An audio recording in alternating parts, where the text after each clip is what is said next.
Very good morning and welcome back to my online classes. I am Dr. Ashok Yadav.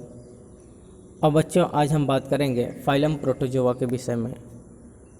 पिछले video से बच्चों हम लोगों ने किंगडम प्रोटिस्टा के कैरेक्टरिस्टिक को बहुत अच्छे से जान लिया है, जिसमें बच्चों हम लोगों ने ये जाना है कि फाइलम प्रोटोजोआ किंगडम प्रोटिस्टा का ही भाग है। ठीक बच्चों, अगर हम ये जानें कि फाइलम प्रोटोजोआ कहाँ से ओरिजिनेट हुआ है तो फाइलम प्रोटोजोआ किसका भाग है बच्चों, इसका ओरिजिन कहाँ से है, ये किंगडम प्रोटिस्टा से लिया गया है। जैसा कि बच्चों हम लोगों को ये पता है कि 1969 से पहले जितने भी प्रोटोजोआंस हैं बच्चों, इनको किंगडम एनिमलिया में रखा गया था। लेकिन जैसे ही R.H. हिटेकर साहब 5 किंगडम सिस्टम ऑफ क्लासिफिकेशन दिए, उसके बाद क्या हुआ बच्चों कि जितने भी प्रोटोजोआंस हैं उनको एक स्वतंत्र किंगडम के रूप में स्थापित कर दिया गया और उनको किस में रख दिया गया है, किंगडम प्रोटिस्टा में रखा गया है। तो जैसा कि बच्चों हम लोगों को ये भी पता है कि किंगडम प्रोटिस्टा के अंतर्गत हम किसको जानते हैं बच्चों, यूनिसेलुलर यूकैरियोटिक जितने भी ऑर्गेनिज्म होते हैं, unicellular eukaryotic plant, unicellular eukaryotic animals as well as the unicellular eukaryotic जितने भी फंजाई हैं, इन सबको कहाँ स्थान दे दिया गया बच्चों, किंगडम प्रोटिस्टा में। चूँकि हम जूलॉजी पढ़ाएंगे इसलिए बच्चों आज हम अपने टॉपिक का शुरुआत करते हैं फाइलम प्रोटोजोआ से। चूँकि हमको फंजाई के विषय में बात नहीं करना है बच्चों, और ना तो हमको प्लांट के विषय में डिस्कस करना है, ये सब चीज़ें आप बॉटनी में पढ़ेंगे। आज हम यूनिसेलुलर यूकैरियोटिक ऑर्गेनिज्म के रूप में फाइलम प्रोटोजोआ के अंतर्गत हम लोग प्रोटोजोआंस की बात करेंगे। ठीक बच्चों, प्रोटोजोआंस में कौन कौन से कुछ ऐसे ऑर्गेनिज्म हैं बच्चों जो हमारे सिलेबस में प्रेस्क्राइब्ड हैं, हम उनको पढ़ेंगे। जैसे वह हम पढ़ेंगे पैरामीशियम, यूग्लिना, मोनोसिस्टिस, तो इन सब के विषय में बच्चों हम बात करेंगे। ठीक बच्चों, तो आइए समय ज़ाया न करते हुए हम बात करते हैं कि फाइलम प्रोटोजोआ है क्या। It is derive from the Greek word proto equal to first और primitive and zoon equal to animals.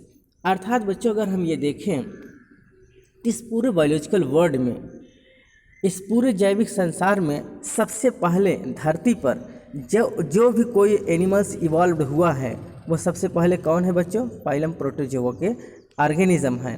अर्थात ये ही ऐसे ऑर्गेनिज्म हैं जो धरती पर सबसे पहले ओरिजिनेट हुए। ठीक है, तो eight the time of the organic evolution it was first originated on the earth and comes into the existence. ये सबसे पहले पृथ्वी पर इवॉल्व हुए और अपने अस्तित्व में आए। ठीक बच्चों, तो ये कैसे ऑर्गेनिज्म है, ये सबसे प्रिमिटिव ऑर्गेनिज्म है जो इस पूरे जैविक संसार में सबसे पहले उद्धृत होकर आए हैं। तो बात अगर हम कहें बच्चों कि प्रोटोजोआ का अगर शाब्दिक अर्थ हम देखें तो protozoa is derived from the two Greek word proto equal to first और primitive and zoon equal to animals. अर्थात इस धरती पर, इस पृथ्वी पर आने वाले सबसे पहले प्रिमिटिव ऑर्गेनिज्म के रूप में जो है वो कौन है, प्रोटोजोआंस हैं।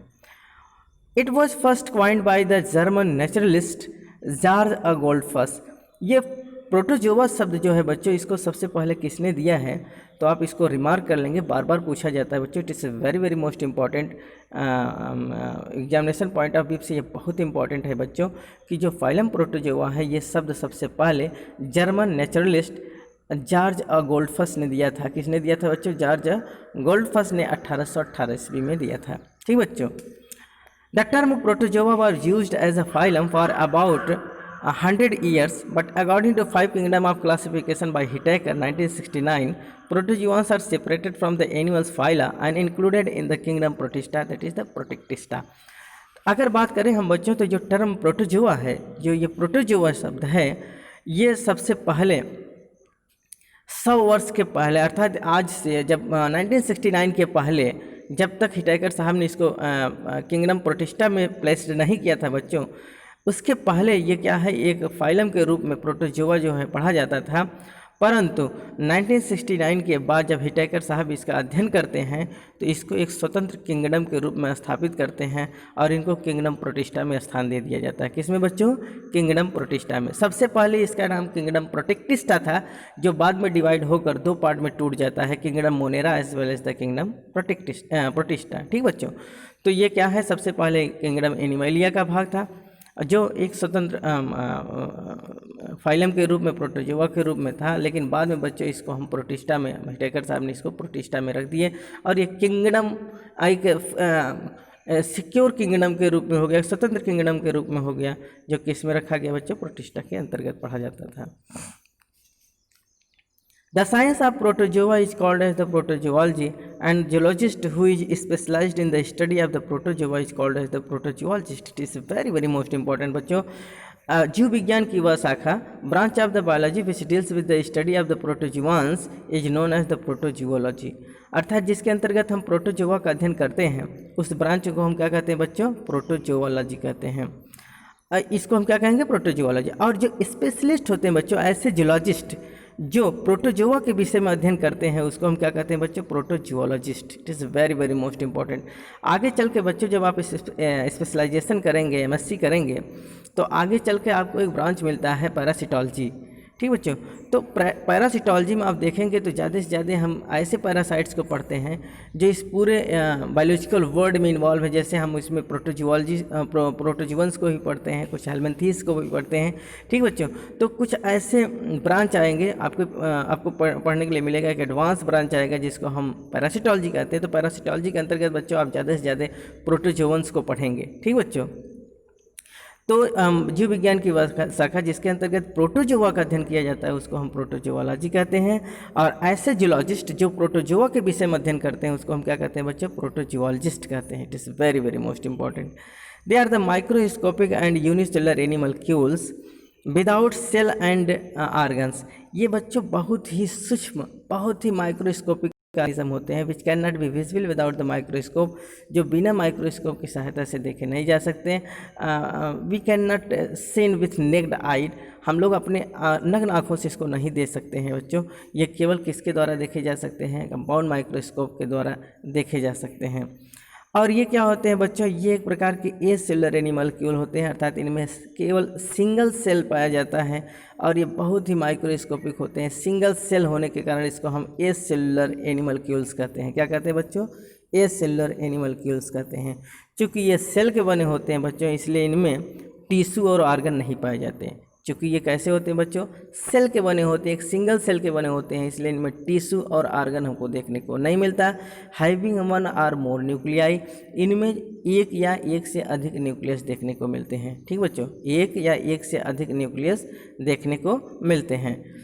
They exist either single or in colonies, ये या तो सिंगल का एकदम सॉलिटरी होते हैं, अकेले एकांतवासी होते हैं, या तो फिर एक लूज कॉलोनी बनाकर रहते हैं। ठीक बच्चों, अर्थात बहुत स्ट्रॉन्ग कॉलोनी नहीं बना के रहते हैं, एक लूज कॉलोनी बनाकर रहते हैं। ग्रुप में रहते भी हैं तो एक लूज कॉलोनी के साथ रहते हैं। और या तो फिर अधिकांशतः ये क्या होते हैं बच्चों? सॉलिटरी होते हैं, एकांतवासी होते हैं, अकेले रहते हैं। आइए इनके हम जनरल कैरेक्टरिस्टिक्स जान लेते हैं कि इनके क्या जनरल कैरेक्टरिस्टिक्स हैं। ठीक बच्चों, they are small usually microscopic animalcules which cannot be visible without a microscope। ये बहुत ही अति सूक्ष्म होते हैं, बहुत ही माइक्रोस्कोपिक ऑर्गेनिज्म होते हैं जिनको हम अपनी नग्न आँखों से नहीं देख सकते हैं, अर्थात इनको हम माइक्रोस्कोप की सहायता से ही देख पाएंगे। They have a very simple body organization, that is the protoplasmic grade of organization और organelles grade of organization। चूँकि बच्चों ये सिंगल सेल के बने होते हैं, केवल एक कोशिका के मिलकर बने होते हैं, इसलिए जो इनका बॉडी ऑर्गेनाइजेशन होता है बच्चों, इट इज़ वेरी सिंपल, बहुत ही साधारण ऑर्गेनाइजेशन होता है। और इस प्रकार का जो बॉडी ऑर्गेनाइजेशन होता है, जो इनके शरीर का गठन होता है बच्चों, उसको हम प्रोटोप्लाज्मिक ग्रेड ऑफ ऑर्गेनाइजेशन कहते हैं। अर्थात प्रोटोप्लाज्म के बने हुए इनके जो कोशिकाएँ होती हैं, जो इनका एक सिंगल सेल होता है बच्चों, it is made up of the protoplasm. तो इनमें प्रोटोप्लाज्मिक ग्रेड ऑफ ऑर्गेनाइजेशन देखने को मिलता है, या फिर ऑर्गेनेल्स ग्रेड ऑफ ऑर्गेनाइजेशन, अर्थात सभी ऑर्गेनेल्स क्या होते हैं? एक सेल के अंदर इन्वॉल्व होते हैं, जो ऑल द मेटाबॉलिक एक्टिविटीज़ को परफॉर्म करते हैं। तो इनके टोटल वाइटल एक्टिविटीज़ या टोटल मेटाबॉलिक एक्टिविटीज़ जो होते हैं बच्चों, वो किसके द्वारा परफॉर्म होते हैं? ऑर्गेनेल्स के द्वारा। तो इनका जो एक सिंगल सेल होता है बच्चों, उस सिंगल सेल के अंदर इनके सभी ऑर्गेनेल्स काम करते हैं, इंडिपेंडेंटली काम करते हैं, और इनके टोटल जितने भी वाइटल एक्टिविटीज़ हैं, जितने भी मेटाबॉलिक एक्टिविटीज़ हैं, वो सब परफॉर्म होते हैं बच्चों। तो ये क्या होते हैं? इनका जो बॉडी ऑर्गेनाइजेशन होता है वो बहुत सिंपल होता है। और इस प्रकार का जो बॉडी ऑर्गेनाइजेशन होता है इसको हम प्रोटोप्लाज्मिक ग्रेड ऑफ ऑर्गेनाइजेशन कहते हैं, या ऑर्गेनेल्स ग्रेड ऑफ ऑर्गेनाइजेशन कहते हैं। It is very most important बच्चों, आप इसको रिमार्क कर लेंगे, ये बहुत इंपॉर्टेंट है कि जितने भी प्रोटोजुआन्स होते हैं इनमें जो बॉडी का ऑर्गेनाइजेशन होता है कैसा होता है बच्चों? तो जो जितने भी प्रोटोजुआन्स होते हैं इनका बॉडी ऑर्गेनाइजेशन कैसा होता है? प्रोटोप्लाज्मिक ग्रेड ऑफ ऑर्गेनाइजेशन या फिर ऑर्गेनेल्स ग्रेड ऑफ ऑर्गेनाइजेशन हमको देखने को मिलता है। They are the simplest and most primitive in all animals, अर्थात जितने भी इस पूरे धरती पर पाए जाने वाले जितने भी एनिमल्स हैं बच्चों, उनमें ये सबसे सिंपलेस्ट हैं, सबसे सरल हैं, सबसे इनका जो बॉडी ऑर्गेनाइजेशन होता है बहुत सिंपल होता है, और ये सबसे प्रिमिटिव है बच्चों, अर्थात सबसे पहले इस धरती पर आने वाले जो एनिमल्स थे, जो ऑर्गेनिज्म थे बच्चों, वो कौन थे? प्रोटोजोआंस थे। तो इस धरती पर आने वाले सबसे प्रिमिटिव ऑर्गेनिज्म के रूप में जो जाने जाते हैं वो कौन है बच्चों? ये प्रोटोजोआंस है, अर्थात यूनिसेलुलर यूकैरियोट्स की कड़ी में सबसे पहले आने वाले जितने भी ऑर्गेनिज्म हैं उनको हम क्या कहते हैं बच्चों? प्रोटोजोआंस कहते हैं। तो protozoans is the simplest and the most primitive organism in all the animals, सभी एनिमल्स में पाए जाने वाले सबसे प्रिमिटिव और सबसे सिंपलेस्ट ऑर्गेनिज्म हैं जो इस पूरे धरती पर पाए जाते हैं। Body unicellular containing one or more nuclei which are monomorphic और dimorphic, it is very very most important. जो इनका बॉडी होता है बच्चों, ये क्या होता है? यूनिसेलुलर होता है, अर्थात एक कोशिका का बना हुआ होता है जिसके अंदर एक या एक से अधिक न्यूक्लियस देखने को मिलते हैं। अर्थात इनका बॉडी क्या होता है बच्चों? एक सिंगल सेल का बना हुआ होता है, अर्थात एक ही सेल पाया जाता है और इसी एक सेल के अंदर इनमें एक या एक से अधिक न्यूक्लियस हमको देखने को मिलते हैं। ठीक बच्चों, one or more than one nucleus, एक या एक से ज़्यादा न्यूक्लियस मिल सकते हैं। और अगर इनके जो न्यूक्लियस पाए जाते हैं इनके सेल के अंदर बच्चों, अगर इसका शेप और साइज देखें तो अगर समान शेप साइज के होते हैं, एक समान देखने को मिलते हैं, तो उनको हम मोनोमॉर्फिक कहते हैं, अर्थात एक रूपता देखने को मिले। एक ही प्रकार के जब न्यूक्लियस हों, चाहे एक न्यूक्लियस हो, चाहे दो न्यूक्लियस हो, तीन न्यूक्लियस, लेकिन उनका जो शेप साइज है, आकार है, जो उनकी मॉर्फोलॉजी है बच्चों, अगर सेम होती है तो उसको हम मोनोमॉर्फिक कहते हैं। और जब उनका शेप साइज डिफरेंट होता है, अर्थात बड़ा या छोटा होता है, तो उसको हम डाइमॉर्फिक कहते हैं। तो इनमें एक सिंगल न्यूक्लियस होता है जिसके अंदर एक या एक से अधिक न्यूक्लियस देखने को मिल सकते हैं, लेकिन बच्चों अगर इनके न्यूक्लियस का आकार, शेप साइज, एक्सटर्नल और मॉर्फोलॉजिकली अगर सेम है तो उसको हम मोनोमॉर्फिक न्यूक्लियस कहते हैं। अगर एक से ज़्यादा है, अगर एक से ज़्यादा आकार के शो करता है, अर्थात उनका न्यूक्लियस का आकार जो होता है बच्चों डिफरेंट होता है, तो उसको हम डाइमॉर्फिक कहते हैं। ये monomorphic as well as the dimorphic nucleus इनमें देखने को मिलता है, और न्यूक्लियस की संख्या एक या एक से अधिक हो सकती है, लेकिन ये एक कोशिकीय होते हैं, एक ही सिंगल सेल के मिलकर बने होते हैं, सिंगल सेल से बने होते हैं। It is very very most important. They are solitary or forming loose colonies, जैसा कि अभी हम लोगों ने बात किया, ये या तो एकांतवासी होते हैं, या अगर बनाते भी हैं तो एक क्या होता है बच्चों? एक लूज कॉलोनी बनाते हैं। ठीक बच्चों, दे आर सॉलिटरी, और रहना चाहिए बच्चों, इसको आप बना लेंगे, इसको और लिखा जाएगा OR। ठीक बच्चों, तो दे आर सॉलिटरी और फॉर्मिंग लूज कॉलोनीज, ये या तो एक अंतवासी होते हैं, अकेले रहते हैं, लोनली रहते हैं, या तो फिर अगर बनाते भी हैं तो एक लूज कॉलोनी का निर्माण करते हैं। ठीक बच्चों, बॉडी में बी नेकेड और protected either with the pellicles or with skeleton in the form of the test और cyst. Very very most important. इनका जो बॉडी होता है बच्चों वो नेकेड होता है, अर्थात इनके बॉडी के चारों तरफ किसी प्रकार की कोई कवरिंग नहीं पाई जाती है, कोई बाउंड्री नहीं पाई जाती है। अगर इनमें बाउंड्री पाई भी जाती है बच्चों, तो अगर इनका बॉडी प्रोटेक्टेड होता है तो एक लूज इलास्टिक बाउंड्री से क्या होता है बच्चों ढका होता है, जिसको हम पेलिकल कहते हैं। और जो ये पेलिकल होता है बच्चों, ये प्रोटीन रिच बाउंड्री होती है। कैसी होती है बच्चों? ये प्रोटीन रिच बाउंड्री होती है, अर्थात ये ग्लाइकोप्रोटीन की बनी हुई बाउंड्री होती है जो फ्लेक्सिबल होती है, अर्थात इनके बॉडी को जो फ्लेक्सिबिलिटी मिलता है बच्चों, जो एक मोमेंट मिलता है, तो ये अपने बॉडी को जो फ्लक्स कर पाते हैं बच्चों वो ड्यू टू दी पेलिकल। तो इनका जो पेलिकल होता है बच्चों वो इलास्टिक होता है और ये प्रोटीन रिच बाउंड्री के रूप में होता है। इसमें ग्लाइकोप्रोटीन की बनी हुई बाउंड्री पाई जाती है जिसको हम पेलिकल कहते हैं। ठीक बच्चों, तो या तो बहुत सारे ऐसे प्रोटोजोआंस हैं जिनमें किसी प्रकार का कोई कवरिंग नहीं होता है, उनकी बॉडी एकदम नेकेड होती है, और या तो इनकी बॉडी अगर प्रोटेक्टेड होती भी है बच्चों तो वो पेलिकल से प्रोटेक्ट होती है। जैसा कि आप इस फिगर में देख रहे हैं, ये देखिए, ये जो बाहर की बाउंड्री है बच्चों इसको हम क्या कहते हैं? ये पेलिकल है। ठीक बच्चों, ये जो बाहर की बाउंड्री है ये क्या है? इसको हम क्या कहते हैं? पेलिकल कहते हैं। और ये पेलिकल क्या होता है बच्चों? ये प्रोटीन रिच बाउंड्री होती है, अर्थात इसमें प्रोटीन की मात्रा ज़्यादा होती है, ठीक बच्चों, और ये ग्लाइकोप्रोटीन की बनी होती है, ठीक बच्चों, जो इनके बॉडी को फ्लेक्सिबिलिटी प्रदान करता है। तो जो इनके बॉडी को फ्लेक्सिबिलिटी मिलती है बच्चों ड्यू टू दी पेलिकल, और पेलिकल क्या है, एक प्रकार की आउटर बाउंड्री है। जैसे हम लोगों के शरीर के ऊपर स्किन पाई जाती है, प्लांट के अंदर जो सेल वॉल होते हैं, वैसे इनके ऊपर क्या होता है बच्चे की बहुत बाहरी जो बाउंड्री होती है जिनके द्वारा इनकी बॉडी प्रोटेक्ट होती है, उसको हम पेलिकल कहते हैं। It is very very most important. तो या तो इनकी पेलिकल पाई जाती है, या तो फिर स्केलेटन के रूप में इसमें टेस्ट या सिस्ट हमको देखने को मिलते हैं। बहुत सारे ऐसे ऑर्गेनिज्म है बच्चों जो अपने बॉडी को सिस्ट के अंदर, एक सिस्ट का फॉर्मेशन करते हैं और सिस्ट के अंदर अपने आप को कवर्ड कर लेते हैं, ठीक है बच्चों। It is very very most important.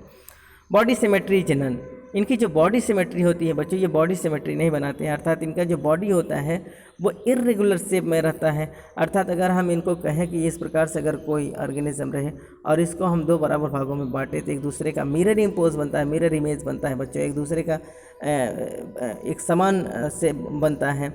तो अगर हम इनके बॉडी को डिवाइड करेंगे बच्चों तो ये एक दूसरे का मिरर इमेज नहीं दे पाएंगे, अर्थात इनकी बॉडी सिमेट्री जो है दो बराबर हाफ में नहीं बढ़ सकती है, ठीक बच्चों। तो इनमें बॉडी सिमेट्री हमको देखने को नहीं मिलती है।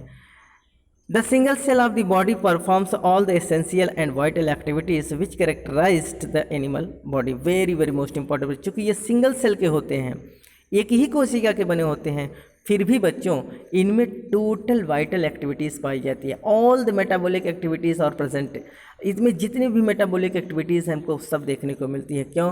क्योंकि इनकी एक ही सेल के अंदर सभी ऑर्गेनल्स देखने को मिलते हैं और सभी ऑर्गेनल्स मिलकर क्या करते हैं बच्चों, सभी जितने भी मेटाबॉलिक एक्टिविटीज़ हैं, जितनी भी एसेंशियल वाइटल एक्टिविटीज़ हैं, सबको ये परफॉर्म करते हैं।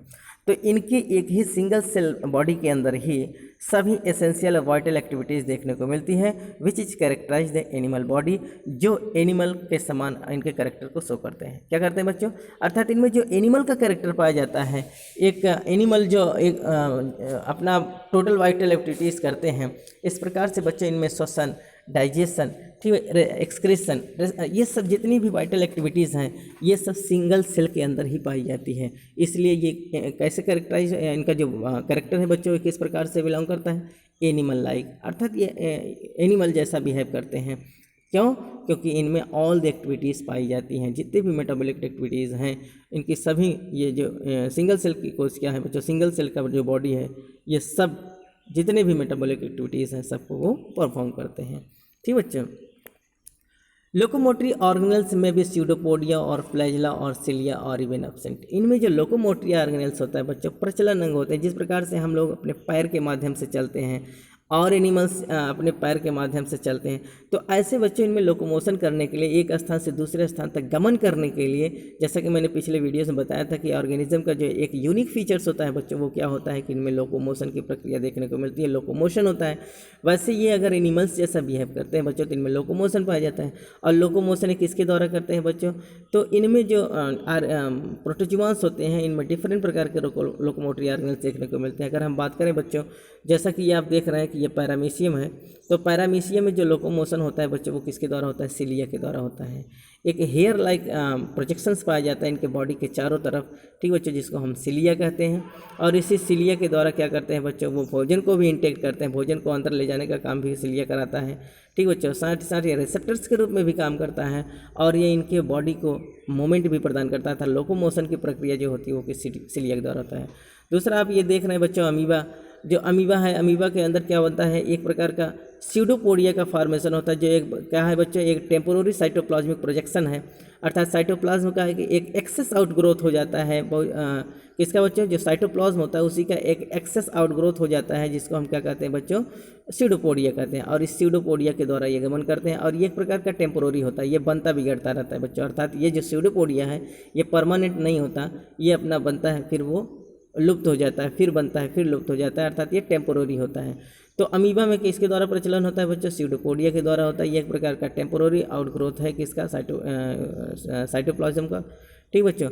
अगला जो है बच्चों, जैसा कि आप यूग्लिना में देखेंगे तो यूग्लिना में जो होता है बच्चों, ये व्हिप लाइक स्ट्रक्चर पाया जाता है, पाइप जैसा स्ट्रक्चर पाया जाता है, जिसको हम फ्लैजिला कहते हैं। तो ये फ्लैजिला के द्वारा मूवमेंट करता है।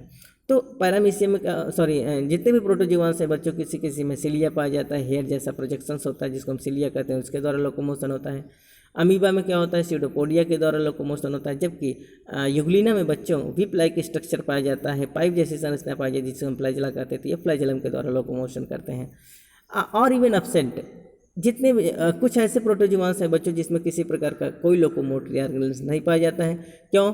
क्योंकि ऐसे प्रोटोजोआंस बच्चों जो फिक्स रहते हैं, जैसे हम स्पोरोजोआंस की बात करें तो जितने भी स्पोरोजोआंस हैं बच्चों वो चूँकि एक जगह फिक्स रहते हैं, इसलिए उनको लोकोमोशन करने की कोई ज़रूरत नहीं है, क्योंकि वो पैरासाइट के रूप में पाए जाते हैं, परजीवी के रूप में पाए जाते हैं, इसलिए उनमें कोई लोकोमोटरी ऑर्गेनाइजेशन नहीं देखने को मिलता। जैसे फॉर एग्जाम्पल प्लाज्मोडियम वाइवैक्स। तो जो मलेरियल पैरासाइट्स हैं बच्चों वो क्या करते हैं, उनमें किसी प्रकार का कोई लोकोमोटरी ऑर्गेनाइजेशन नहीं पाया जाता है। क्यों? क्योंकि वो पैरासाइट्स होते हैं, उनको चलने की कोई ज़रूरत ही नहीं है, क्योंकि एक जगह बैठे बैठे उनको भोजन मिल सकता है, इसलिए चलने की क्या ज़रूरत है। तो उनमें किसी प्रकार का कोई लोकोमोटरी ऑर्गेनाइजेशन देखने को नहीं मिलता। न्यूट्रिशन में भी holozoic animals like holophytic plant like saprozoic that is the on dead animal matter, saprophytic feeding and liquid food और पैरासाइटिक। इनमें जो न्यूट्रिशन होता है बच्चों, अगर बात करें हम कि जितने भी प्रोटोजोआंस होते हैं बच्चों, इनमें सबसे ज़्यादा मेटाबॉलिक डाइवर्सिटी सबसे ज़्यादा अगर देखने को मिलता है तो बच्चों किस में मिलता है, फाइलम प्रोटोजोआंस में। फाइलम प्रोटोजोआंस के जितने भी ऑर्गेनिज्म है बच्चों फाइलम प्रोटोजोआ के, उनमें सबसे ज़्यादा मेटाबॉलिक डाइवर्सिटीज़ देखने को मिलती है। अर्थात इनमें मोड ऑफ न्यूट्रिशन डिफरेंट प्रकार के होते हैं। तो इनमें कैसा न्यूट्रिशन होता है बच्चों, होलोजोइक। एनिमल जैसा क्या करते हैं बच्चों, ये सॉलिड फूड पार्टिकल्स को इंगल्फ कर जाते हैं। जिस प्रकार से एनिमल्स करते हैं कि सॉलिड फूड पार्टिकल्स को इंगल्फ करते हैं बच्चों, इसी प्रकार से जितने भी प्रोटोजोआंस हैं इनमें अधिकांश प्रोटोजोआंस क्या होते हैं, होलोजोइक मोड ऑफ न्यूट्रिशन करते हैं, अर्थात एनिमल जैसा सॉलिड फूड पार्टिकल्स को इंगल्फ कर जाते हैं। कुछ होलोफाइटिक होते हैं तथा प्लांट लाइक होते हैं। कैसे होते हैं बच्चों, प्लांट लाइक। जिस प्रकार से प्लांट फोटोसिंथेसिस करके अपना भोजन स्वयं बनाता है, ऑटोट्रॉपिक मोड ऑफ न्यूट्रिशन करता है, ठीक इसी प्रकार से कुछ ऐसे भी प्रोटोजोआंस होते हैं बच्चों जो क्या करते हैं, प्लांट जैसा फोटोसिंथेसिस के द्वारा अपना भोजन स्वयं बना लेते हैं। ठीक बच्चों, जैसा कि आप जानते हैं कि यूग्लिना भी क्या होता है बच्चों, ये अपना भोजन स्वयं बना सकता है। ठीक बच्चों, सैप्रोजोइक अर्थात ये सड़े गले मृत पदार्थों के बॉडी के ऊपर अपने जीवन का निर्भर करते हैं, अर्थात जितने भी डेड डिकेइंग ऑर्गेनिक मैटर्स होते हैं तो उनके ऊपर क्या करते हैं बच्चे, अपने जीवन का निर्वहन करते हैं। सैप्रोजोइक मोड ऑफ न्यूट्रिशन करते हैं। सैप्रोफाइटिक मोड ऑफ न्यूट्रिशन अर्थात ये सैप्रोफाइटिक मोड ऑफ न्यूट्रिशन भी करते हैं। साथ ही साथ बच्चों ये पैरासाइटिक भी होते हैं, अर्थात अपना ये पूरा जीवन जो होता है inside the body organism of the plant as well as the animals, plant या एनिमल्स के शरीर के अंदर अपने जीवन का निर्वहन करते हैं। तो ये पैरासाइटिक मोड ऑफ न्यूट्रिशन भी करते हैं, पैरासाइट्स के रूप में भी पाए जाते हैं। Digestion is intracellular inside the food vacuoles. इनमें जो डाइजेशन की प्रक्रिया होती है, पाचन की प्रक्रिया होती है बच्चों, वो इंट्रासेलुलर होता है, अर्थात इनमें इंजेस्टिव मोड ऑफ न्यूट्रिशन पाया जाता है। ये भोजन को कहाँ पचाते हैं बच्चों, शरीर के अंदर। तो इंजेस्टिव प्रकार का इसमें न्यूट्रिशन पाया जाता है, इंजेस्टिव मोड ऑफ न्यूट्रिशन पाया जाता है। जो intracellular mode of nutrition digestion पाया जाता है, अर्थात इनका जो डाइजेशन की प्रक्रिया होती है इनके कोशिका के अंदर फूड वैक्यूल्स में होता है। किस में होता है बच्चों, इनमें जो पाचन की प्रक्रिया होती है शरीर के अंदर फूड वैक्यूल्स के द्वारा होता है। ठीक बच्चों, it is very most important. आप इसको लिख लेंगे कि इसमें इंट्रासेलुलर डाइजेशन देखने को मिलता है, शरीर के अंदर इनमें डाइजेशन की प्रक्रिया होती है किसके द्वारा, फूड वैक्यूल्स के द्वारा। ठीक बच्चों, it is very most important. Respiration and excretion through general body surface are through contractile vacuoles, which serves mainly for osmoregulation, present in free living forms and absent in parasite. Very most important. जिस प्रकार से बच्चों हम लोगों में respiration, excretion, digestion, इन सब के लिए स्पेशल ऑर्गन्स होते हैं बच्चों, इनमें ऐसा स्पेशल ऑर्गन्स नहीं होते। क्यों? क्योंकि ये एक कोशिका के बने होते हैं। इनमें organ system grade of organization नहीं पाया जाता है। इसमें केवल सेलुलर ग्रेड, इसमें प्रोटोप्लाज्मिक ग्रेड ऑफ ऑर्गेनाइजेशन पाया जाता है। केवल ये सिंगल सेल के बने होते हैं बच्चों। इसलिए इनमें जो रिस्पिरेशन, एक्सक्रेशन की प्रक्रिया होती है, श्वसन की या उत्सर्जन की प्रक्रिया होती है बच्चों, ये जनरल बॉडी सरफेस के द्वारा होता है, अर्थात इनके बॉडी में कहीं से भी इसकी प्रक्रिया हो जाती है थ्रू डिफ्यूज़न। ठीक बच्चों, अर्थात डिफ्यूज़न के द्वारा इनमें रेस्पिरेशन और एक्सक्रेशंस की प्रक्रिया इनके जनरल बॉडी सरफेस के द्वारा ही हो जाता है, या तो फिर कंटेक्टाइल वैक्यूल्स के द्वारा होता है। क्या होता है बच्चों, ये जो कंटेक्टाइल वैक्यूल्स होते हैं इनके भी द्वारा इनमें रेस्पिरेशन या एक्सक्रेशंस की प्रक्रिया होती है। और ये कंटेक्टाइल वैक्यूल्स क्या करते हैं बच्चों, ऑस्मो रेगुलेशन करते हैं। जो ऑस्मो रेगुलेशन की प्रक्रिया होती है वो किसके द्वारा होता है बच्चों, कंटेक्टाइल वैक्यूल्स के द्वारा होता है। जिस प्रकार से बच्चों हम लोगों में किडनी के द्वारा एक्सक्रेशंस की प्रक्रिया होती है, ठीक उसी प्रकार जिस प्रकार से वर्टिब्रेट बॉडी के अंदर किडनी अपना काम करता है, ठीक उसी प्रकार से प्रोटोजोआंस के अंदर बच्चों कंटेक्टाइल वैक्यूल्स अपना काम करता है। अर्थात ये ऑस्मो रेगुलेशन प्रक्रिया के द्वारा क्या करता है बच्चों, वाटर और साल्ट को बैलेंस करता है। तो वाटर और सॉल्ट को बैलेंस करने के लिए कौन रिस्पॉन्सिबल होता है बच्चों, कंटेक्टाइल वैक्यूल्स, और जो उसको बैलेंस करने की प्रक्रिया होती है उसको हम ऑस्मो रेगुलेशंस कहते हैं। ठीक बच्चों, तो ऑस्मो रेगुलेशन क्या करता है बच्चों, एसिड बेस बैलेंस करता है, अर्थात ये वाटर और साल्ट के मात्रा को, अमाउंट को क्या करता है बच्चों, वो बॉडी के अंदर रेगुलेट करता है।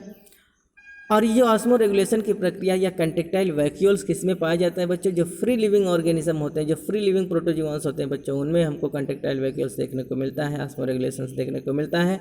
और जो पैरासाइट्स हैं बच्चों, उनके अंदर न तो कंटेक्टाइल वैक्यूल्स देखने को मिलेगा और न तो ऑस्मो रेगुलेशन की प्रक्रिया पाई जाती है। It is very very most important बच्चों, आप इसको रिमार्क कर लेंगे कि कंटेक्टाइल वैक्यूल्स किस में पाई जाती है बच्चों, केवल फ्री लिविंग प्रोटोजोआंस में देखने को मिलती है। पैरासाइटिक प्रोटोजोआंस में कंटेक्टाइल वैक्यूल्स देखने को नहीं मिलती।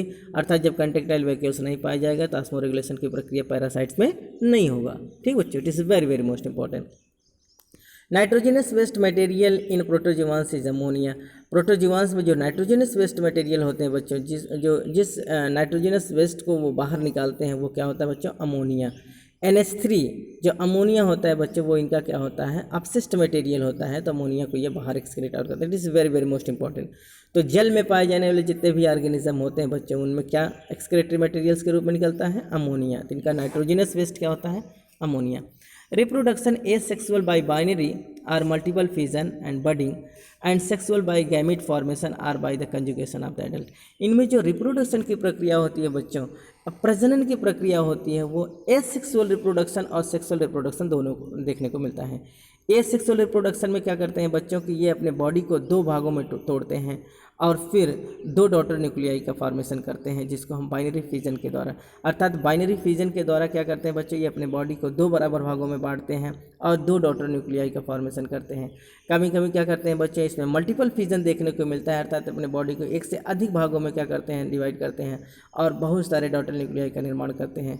और कभी कभी क्या होता है कि बच्चे इनमें बड का फॉर्मेशन होता है और बर्ड से एक स्वतंत्र ऑर्गेनिज्म का निर्माण होता है। ठीक बच्चों, तो इनमें जो एसेक्सुअल रिप्रोडक्शन होता है वो बाइनरी फिजन्स के द्वारा, मल्टीपल फिजन के द्वारा as well as the budding के द्वारा होता है। ठीक बच्चों, जबकि सेक्सुअल रिप्रोडक्शन होता है कैसे बच्चों, सेक्सुअल रिप्रोडक्शन जो होता है इनमें गैमीट फॉर्मेशन होता है या फिर इनमें कंजुगेशन ऑफ अडल्ट्स के द्वारा होता है, अर्थात इनमें कंजुगेशन ऑफ अडल्ट्स देखने को मिलता है या फिर एक गैमीट का फॉर्मेशन देखने को मिलता है, एक स्वतंत्र गैमीट के रूप में बनते हैं जो सेक्सुअल रिप्रोडक्शन के रूप में दिखाई देते हैं। ठीक बच्चों, तो इनमें सेक्सुअल एज वेल एज, अर्थात इनके पूरे लाइफ स्पान में, इनके पूरे जीवन चक्र में बच्चों दो प्रकार के रिप्रोडक्शन देखने को मिलते हैं, sexual as well as the asexual reproduction. अर्थात इसमें क्या होता है बच्चों, अल्टरनेशन ऑफ जनरेशन देखने को मिलता है। ठीक बच्चों, it is very very most important. इनमें हमको अल्टरनेशन ऑफ जनरेशन देखने को मिलता है, अर्थात इनकी एक ही सेम लाइफ स्पान में asexual as well as the sexual reproduction दोनों देखने को मिलता है। एसेक्सुअल रिप्रोडक्शन इनमें बाइनरी फिजन के द्वारा होता है, मल्टीपल फिजन के द्वारा या बडिंग के द्वारा होता है, जबकि सेक्सुअल रिप्रोडक्शन गैमीट फॉर्मेशन या फिर कंजुगेशन होलोगैमी के द्वारा होता है, कंजुगेशन ऑफ अडल्ट्स के द्वारा होता है। It is very very most important. Life history with alternation of asexual and sexual phases, अर्थात जैसा कि अभी हमने बात किया बच्चों कि इनका जो एक लाइफ स्पान होता है, एक लाइफ स्पान के अंदर ही इनमें दोनों प्रकार के रिप्रोडक्शन देखने को मिलते हैं, अर्थात एक बार सेक्सुअल एक बार एसेक्सुअल, अर्थात सेक्सुअल और एसेक्सुअल दोनों रिप्रोडक्शन इनमें इन्वॉल्व होता है। इस प्रकार से इनमें हम क्या देखते हैं बच्चों, sexual alternation of generation, sorry life history में क्या देखने को मिलता है, अल्टरनेशन ऑफ जनरेशन देखने को मिलता है।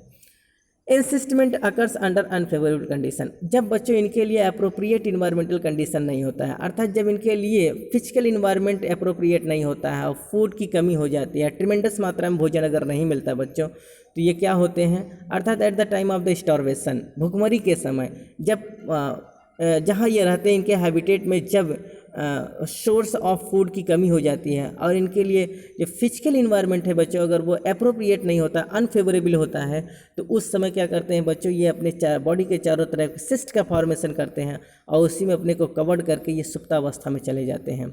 और फिर जब इनके लिए अप्रोप्रिएट कंडीशन आ जाता है, फेवरेबल कंडीशन आ जाता है, जब इनके उस हैबिटेट में फूड की ट्रिमेंडस मात्रा आ जाती है बच्चों और साथ ही साथ जो फिजिकल इन्वायरमेंट है इनके अनुकूल हो जाता है, तब ये फिर से क्या करते हैं बच्चों, नॉर्मल कंडीशन में ग्रो करना शुरू कर देते हैं। और जब तक अनफेवरेबल कंडीशन होता है तब तक ये अपने बॉडी के चारों तरफ सिस्ट का फॉर्मेशन कर लेते हैं और ये सुप्तावस्था में चले जाते हैं, सच बने रहते हैं और वो इंतज़ार करते हैं अपने अप्रोप्रिएट कंडीशन का, अपने अनुकूल अवस्था का, अपने अनुकूल समय का इंतज़ार करते हैं। जब अनुकूल परिस्थितियां आ जाती हैं बच्चों, तब ये नॉर्मल कंडीशन में सर्वाइव करना शुरू कर देते हैं। तो इनमें सिस्ट का फॉर्मेशन होता है, इंसिस्टमेंट पाया जाता है कब? अनफेवरेबल कंडीशन में, at the time of the starvation के समय। ठीक बच्चों। Free living protozoans mostly aquatic inhabiting fresh water और सी वाटर। ये क्या, जिनमें जो फ्री लिविंग प्रोटोजोआंस होते हैं बच्चों, जितने भी फ्री लिविंग इनहेबिटेट में रहते हैं वो एक्वाटिक जीवन व्यतीत करते हैं, जलीय जीवन व्यतीत करते हैं। और वो किस जल में रहते हैं बच्चों? आइदर फ्रेश वाटर और सी वाटर, या तो फिर ताजे जल में अर्थात तो स्वच्छ जल में पाए जाते हैं, और या फिर सी वाटर में देखने को मिलते हैं। और फ्री लिविंग प्रोटोजोआंस कौन कौन है बच्चों? Amoeba, Euglena, Volvox and paramecium. तो ये सब जितने हैं बच्चों ये फ्री लिविंग प्रोटोजोआंस कहे जाते हैं और ये एक्वाटिक लाइफ व्यतीत करते हैं, अर्थात ये फ्रेश वाटर या सी वाटर में रहते हैं। ठीक बच्चों। Parasitic protozoans lives inside the body of the animals and plants. जो पैरासाइटिक प्रोटोजोआंस होते हैं बच्चों वो क्या होते हैं? क्योंकि वो पैरासाइट होते हैं इसलिए वो किसी एनिमल्स या प्लांट के शरीर के अंदर रहते हैं। ठीक बच्चों। क्योंकि वो पैरासाइटिक मोड में रहते हैं, पैरासाइट जैसा बिहेव करते हैं, परजीवी होते हैं बच्चों, इसलिए वो अपने पूरे जीवन को या तो किसी एनिमल्स या प्लांट के अंदर व्यतीत करते हैं। तो पैरासाइटिक प्रोटोजोआंस कौन कौन होते हैं बच्चों? Entamoeba, Trypanosoma, Giardia, Trichomonas, Plasmodium as well as the Balantidium. तो ये सब जो होते हैं बच्चों ये सब पैरासाइट प्रोटोजोआंस कहलाते हैं, जो किसी एनिमल्स या प्लांट के अंदर रहते हैं। अबाउट 50,000 स्पीसीज और वेल नोन। अभी तक बच्चों प्रोटोजोआंस में या प्रोटोजोआ फाइलम के अंतर्गत 50,000 जातियों को बहुत अच्छे से जाना गया है। इसीलिए बच्चों कहा जाता है कि phylum protozoa is the third largest phylum. ये जो फाइलम प्रोटोजोआ है बच्चों ये तीसरा सबसे बड़ा फाइलम कहा जाता है। क्यों? क्योंकि सबसे ज़्यादा स्पीसीज इसके विषय में भी हमको प्राप्त है बच्चों। तो लगभग 50,000 स्पीसीज के विषय में हम लोग अभी तक बहुत अच्छे से जान लिए हैं। So phylum protozoa is the third largest phylum. तो आज की वीडियोस में बच्चों हम यहाँ तक ही बात करेंगे। आज हम लोगों ने इनके जनरल कैरेक्टरिस्टिक्स को पढ़ा है। अगले वीडियोस में बच्चों हम इनके क्लासिफिकेशन के विषय में पढ़ेंगे। आई होप कि आपको बच्चों आज का वीडियोस बहुत अच्छे से समझ में आया होगा। अगर बच्चों आपको हमारा वीडियोस बहुत अच्छे से समझ में आए तो ज़्यादा से ज़्यादा बच्चों आप हमारे चैनल को सब्सक्राइब करें, लाइक करें, अपने यार दोस्तों में शेयर करें, जिससे उनकी भी तैयारी बच्चों सुचारू रूप से चल सके। ठीक बच्चों। हमारे जितने भी अपडेटेड वीडियोस हैं बच्चों वो आपके पास तक पहुँचे, इसलिए इसके लिए बच्चों आप बेल आइकन को प्रेस कर देंगे तो हमारे जितने भी अपडेटेड वीडियोस हैं वो आपके पास तक पहुँचते रहेंगे। तो बच्चों आप रेड बटन को दबाकर सब्सक्राइब करें और बेल बटन को प्रेस करके आप क्या करें बच्चों, हमारे फर्दर नोटिफिकेशन को पाने के लिए आप बेल आइकन को भी प्रेस करें। It is very very most important. Thank you.